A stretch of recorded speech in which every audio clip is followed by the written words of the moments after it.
I'm home, Della. The door opened and Jim stepped in. He looked very thin and he was not smiling. Poor fellow, he was only 22 and with a family to take care of. He needed a new coat and he had nothing to cover his cold hands. Jim stopped inside the door. Jim, what are you doing there? Come on in. He was as quiet as a hunting dog when it is near a bird. His eyes looked strangely at Della, and there was an expression in them that she could not understand. It filled her with fear. What? Why are you staring at me like that? It was not anger, nor surprise, nor anything she had been ready for. He simply looked at her with that strange expression on his face. Della, your hair. Oh, Jim, dear, don't look at me like that. I had my hair cut off and sold it. I couldn't live through Christmas without giving you a gift, you know. My hair will grow again. You won't care, will you? My hair grows really fast. It's Christmas, Jim. Let's be happy. You don't know what a beautiful, nice gift I got for you. You've cut your hair? Jim asked slowly. He seemed to labor to understand what had happened. He seemed not to feel sure he knew. Cut it off and sold it. Oh, don't you like me now? I am me, Jim. I'm the same without my hair. You say your hair is gone? You don't have to look for it. It's sold, I tell you. Sold and gone too. It's the night before Christmas, boy.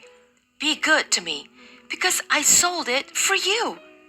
Maybe the hairs of my head could be counted, but no one could ever count my love for you. Della. Shall we eat dinner, Jim? Jim put his arms around Della.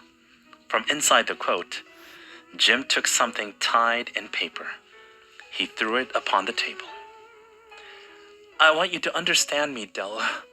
Nothing like a hair could make me love you any less. But if you'll open that, you may know what I felt when I came in. White fingers pulled off the paper, and then a cry for joy, and then a change to tears. What?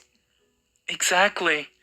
This is what you've always wanted to have for such a long time. For there lay the combs that Della had seen in a shop window and loved for a long time. Beautiful combs with jewels, perfect for her beautiful hair. She had known they cost too much for her to buy them. She had looked at them without the least hope of owning them. And now they were hers, but her hair was gone. But she held them to her heart, and at last was able to look up and say, My hair grows so fast, Jim. She jumped up and cried. Jim had not yet seen his beautiful gift. She held it out to him in her open hand. The gold seemed to shine softly, as if with her own warm and loving spirit. Isn't it perfect, Jim? I hunted all over town to find it. You have to look at your watch 100 times a day now. Give me your watch. I want to see how they look together. Jim sat down and smiled. Della, let's put our Christmas gifts away and keep them a while. They're too nice to use now. Jim, what are you saying, Jim? I sold the watch to get the money to buy the combs. What? You sold it? But it's so precious. And now I think we should have our dinner. Something smells awesome.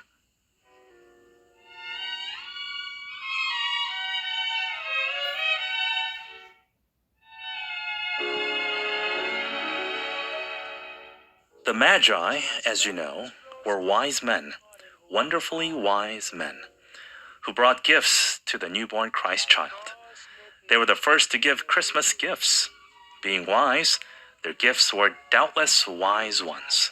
And here I have told you the story of two children who were not wise, Each sold the most valuable thing they owned in order to buy a gift for the other. But let me speak a last word to the wise of these days. Of all who give gifts, these two were the most wise. Of all who give and receive gifts such as they are the most wise. Everywhere they are the wise ones. They are the Magi. We'll find it hard to sleep tonight. They know that Santa's on his way.